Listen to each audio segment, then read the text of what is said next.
they started swerving and almost hit the truck and just barely got back in before another vehicle came from the opposite direction. Well, this is just one of many close calls Greg Wilkie has had while behind the wheel of driving a WSDOT plow.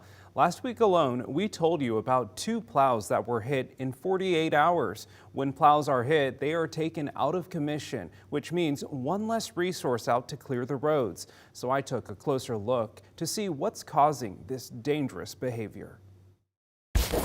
Before the first flake of snow, These are good. plow maintenance workers are up early to prepare their trucks to get to the roads before you do. Greg Wilkie drives a WSDOT snowplow. This time of year, drivers like himself are on standby to treat the roads before, during, and after snowy weather. It's great to see the snow covering the roads and then scraping it away, plowing it off, and seeing those bare roads that the public can travel safely on those roads. While he enjoys this aspect of his job, there are 2 things that make his job challenging. Number 1, the changing weather, and number 2, the traveling public that's either passing us or that we're meeting head on, like in a 2-lane road. Take a look at these crashes involving WSDOT plow trucks. 4 WSDOT plows have been hit in the last year in the eastern region.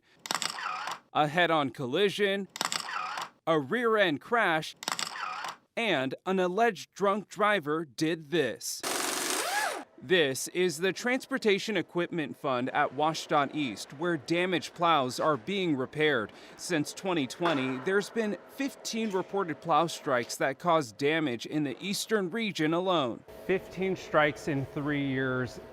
3 in the last week. Is that concerning to WSDOT? It's very concerning. The number has continued to rise, and we average probably 5 to 8 plow strikes a year from people driving too fast for conditions, not paying attention, losing control, trying to pass our vehicles on the right. These 3 plows were out of commission for more than a week. Ryan Overton with WSDOT says this means less resources to make your commute safer. With trucks out of service being hit by third parties, it just means a slower response time and takes us longer to do our jobs. Not to mention, it's expensive. WSDOT East has spent about $56,000 in repairs in the last 3 years. Oftentimes the damage is located to a specific area.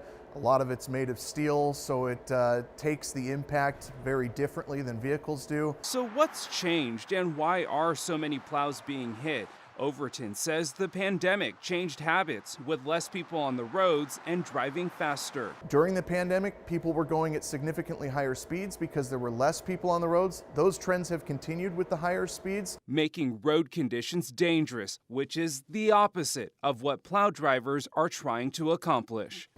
I've always enjoyed helping other people out, and this way I can help a lot of people out. I also checked in with the city of Spokane and Spokane County. They both tell me no plows have been hit in the last 3 years, but they too want to remind people to give room to plows and not to pass them while they're out treating the roads.